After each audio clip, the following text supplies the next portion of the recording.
for the national team, and the delight that he took in a fantastic goal, and just lovely direct running and cleverness and finishing and all the rest of it. And I think he's made a really wonderful start to his Liverpool career. He was underwhelming against City, like so many others were. I wouldn't blame him for that necessarily. He probably has the shirt nailed down, but I just wonder at what stage, for the love of God, is Alexander Isak going to become an option? He went away with Sweden, played some minutes. I mean, nominally, surely he was the best striker in the league. He's now currently one of the best too. Last year, I think he probably was the best.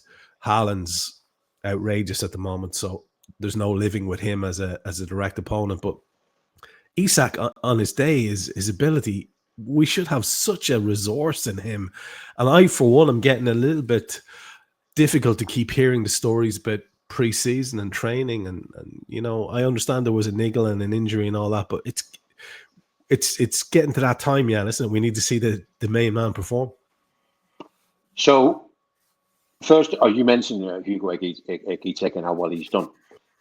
He's found it difficult in our last 2 or 3 games, and I just wonder whether we actually at the moment know how to play with a number 9. Do we actually know what do we do with number 9? Because last year, bang, we looked for Mo, yeah? And this year we still got Mo, but we're also looking for Florian Wirtz, yeah? So do we actually know? The best example is Manchester City, Trevor. They have the ball less and less and less, especially when they play against the big teams. 33% when they play Arsenal away, they have the ball less and less and less and less, but they have such a clear plan of playing to the one man who can make a difference, yeah? And I just wonder, do we actually know how to play with a number 9? A number 9 that runs in behind or wants to run in behind, or a number 9 that wants to be at the end of crosses that's coming in, because Bobby Firmino was never a number 9 either, was he? He was a totally different player, but in those days we had Mo and Sadio had their best, isn't it? So coming back to Alexander Isak, I have to be honest, Trevor, it's getting on my nerves now. What is this fucking thing about not playing him? Manchester City, 15 minutes to go. I know we lost the game, but why doesn't he get 15 minutes? 15 minutes out there in a Premier League game is worth 5 hours on training ground. Because when you get the ball down at the training ground and you want to dribble past somebody, they let you dribble past them, don't you? But Ruben Dias doesn't. Put him on for 15 minutes. I was going mentally in commentary. I'm going, well, surely this is, if he's ready, and he must be ready to sit on the bench, give him 15 minutes, give him 20 minutes. I'm not talking about get him out there, because it's a fine balance between playing 15 or 20 minutes or playing 35 minutes. But give him 15, 20 minutes. There'll be no damage yet. Then Sweden plays in the first game. What does he play? 28 minutes. The second game, parked up on the bench again. What is this thing about not playing him? So yeah, you're right. It's impossible now to defend it. And I'm not, the criticism I've just had isn't of him. That's of Arne Slot. Put him on. And also, what's the ex-Brighton Chelsea manager who's took the Sweden job? I'm having a mental blank as well. We all know who we're talking about. We all know who we're talking about. Yeah. Bloody hell. So they play him 15, 20 minutes. So what are we doing now? I really don't know. I mean, are we going to play him for half an hour in the second half against Forest and then give him a whole game against PSV Eindhoven? Because you know what the game against PSV Eindhoven is going to be like. It's going to be open. It's going to be end to end. There's probably every chance it's going to be 4, 5, 6 goals. So is that his 90? Is that his 70 minutes? I don't know, but we can't keep giving him away from the Premier League, can we?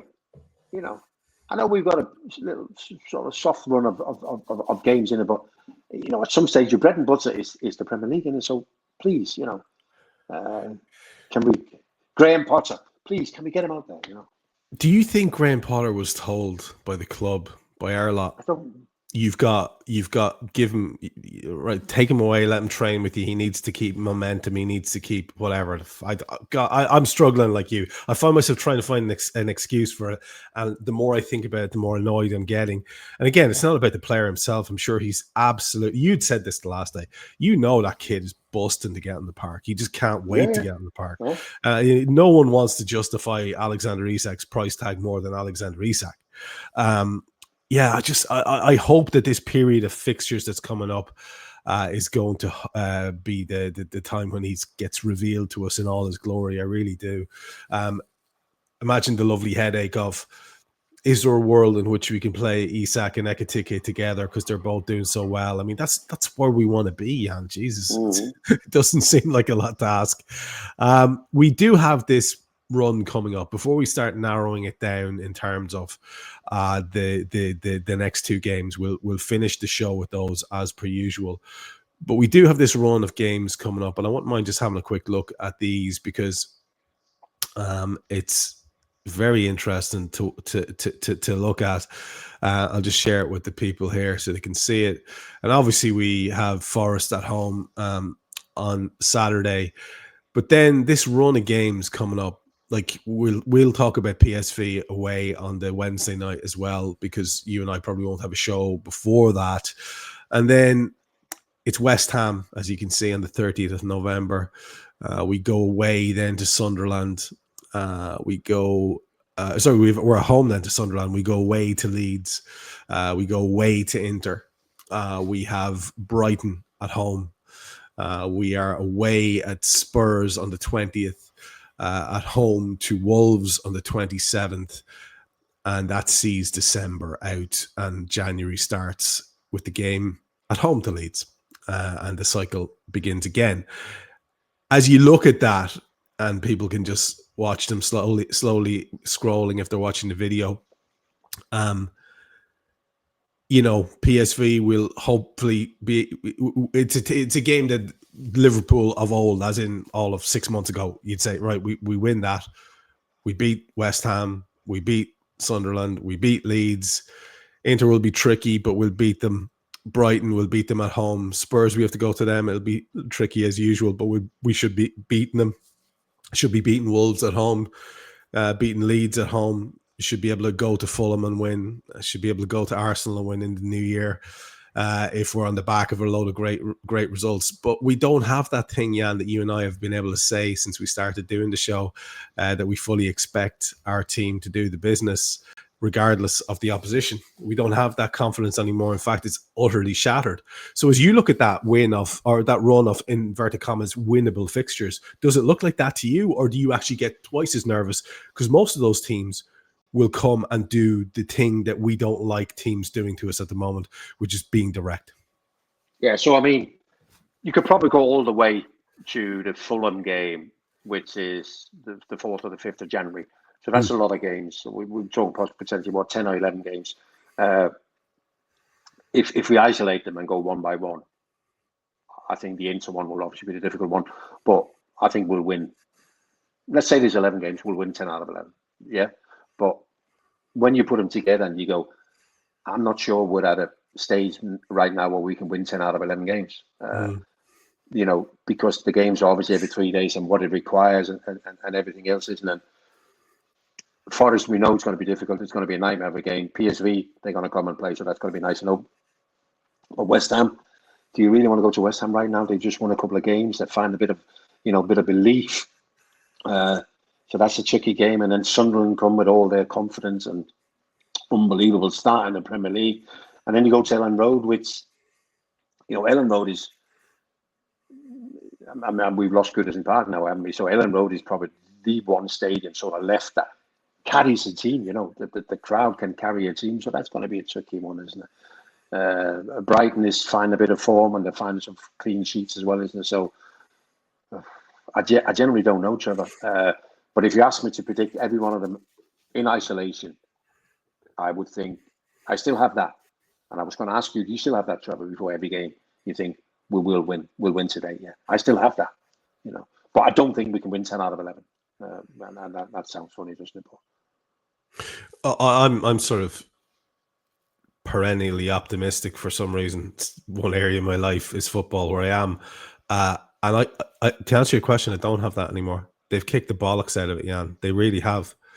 Because I don't understand what's going on.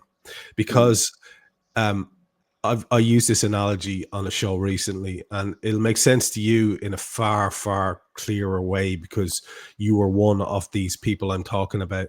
You put good players together in an 11 I don't fucking care if they've never played before. They can do bits. Yeah. And then eventually they'll start to play well. And we've all, like I said, we've all experienced that in different ways at whatever level we played the game at.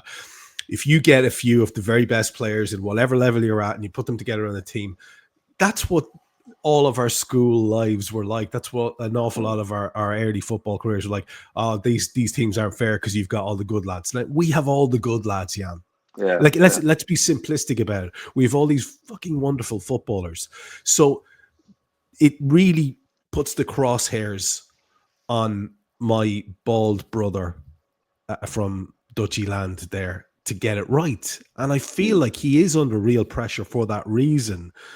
I'm not being ridiculous about this. I'm just saying, dude, you've got to get this right. These players, regardless of whether they're really suffering individually on and off with the ongoing effects of grief, we all have sympathy for that.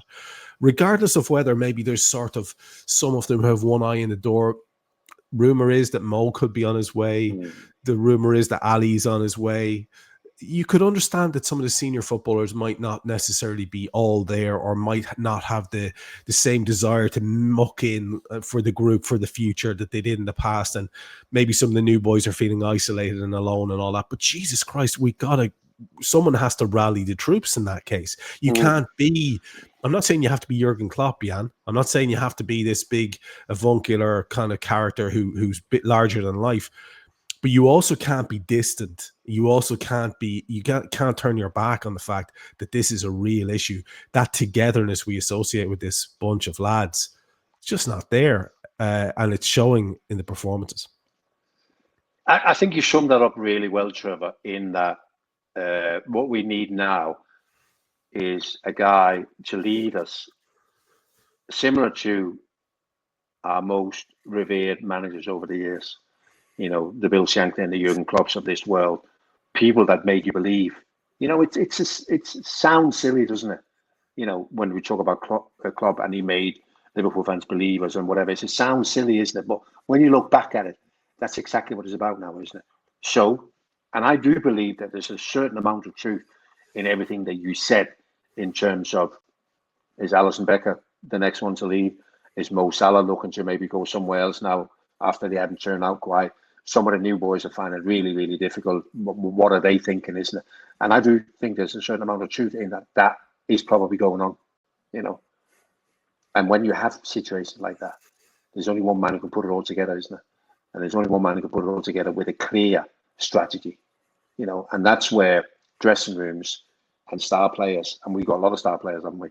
That's where dressing rooms and star players are critical, because they're going to go, you know, come on, you know, get this, work it out, somehow work it out. You know, I would like to be able to really offer a good opinion about what I think we should do. I can't, but it technically isn't my job, but it is Arne Slot's job, isn't it? So, you know, now would be a good time to start and give us some belief over the next 3 or 4 games that we can be okay. We've got these great run of games that we might be able to, but we need some belief, Trevor.